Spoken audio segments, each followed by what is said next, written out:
Have you ever had a moment in your life where you feel embarrassed, something has happened, like you've got to let your emotions get the best of you, and then you feel like you just want to run and hide for a few days?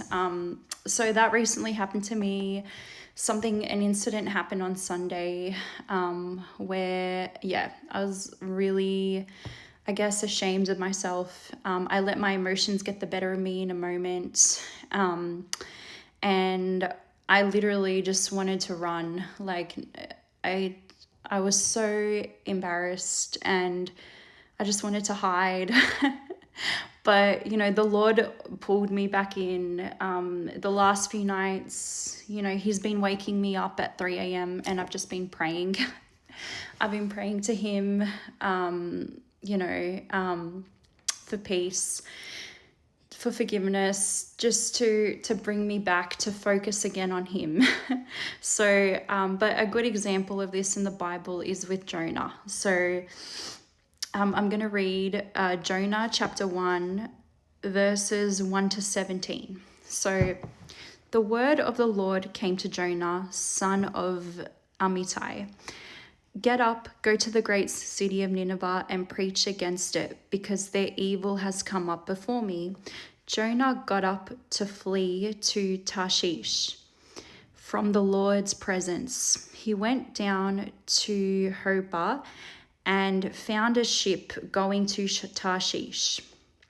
He paid the fare and went down into it to get with them to Tarshish from the Lord's presence. But the Lord threw a great wind into the sea, and such a great storm arose on the sea that the ship threatened to break apart. The sailors were afraid, and each cried out to his God. They threw the ship's cargo into the sea to lighten the load. Meanwhile, Jonah had gone down to the lowest part of the vessel and had stretched out and fallen into a deep sleep. The captain approached him and said, "What are you doing sound asleep? Get up, call to your God. Maybe this God will consider us and we won't perish." "Come on," the sailors said to each other. "Let's cast lots. Then we'll know who is to blame for this trouble we're in." So they cast lots, and the lots singled out Jonah.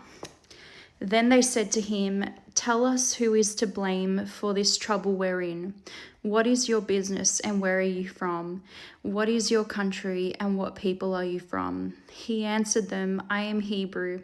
I worship the Lord, the God of the heavens, who made the sea and the dry land."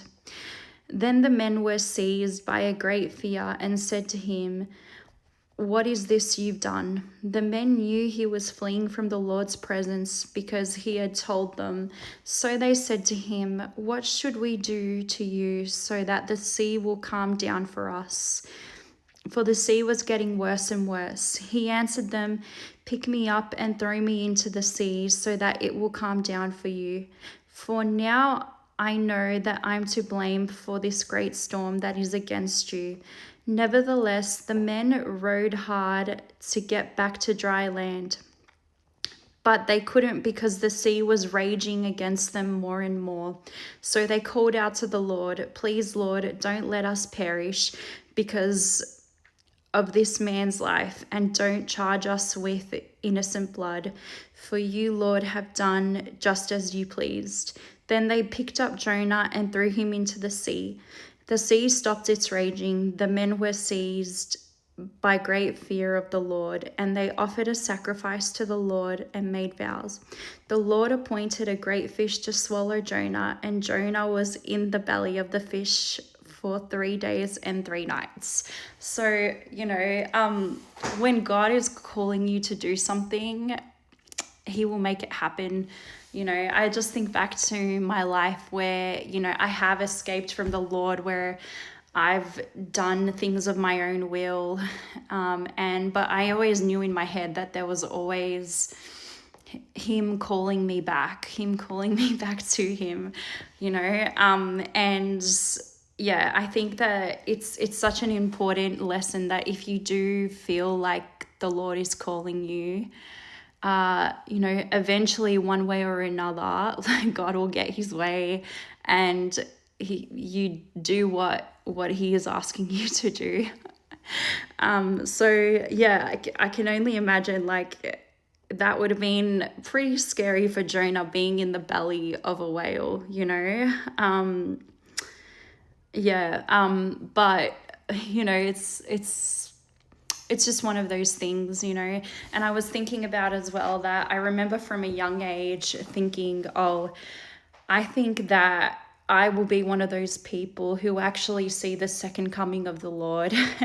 And I wouldn't be surprised. I wouldn't be surprised if that is the case, considering the state of the world that we're in right now. But yeah, I just hope that this is like a word of encouragement for you all, and may God bless you all.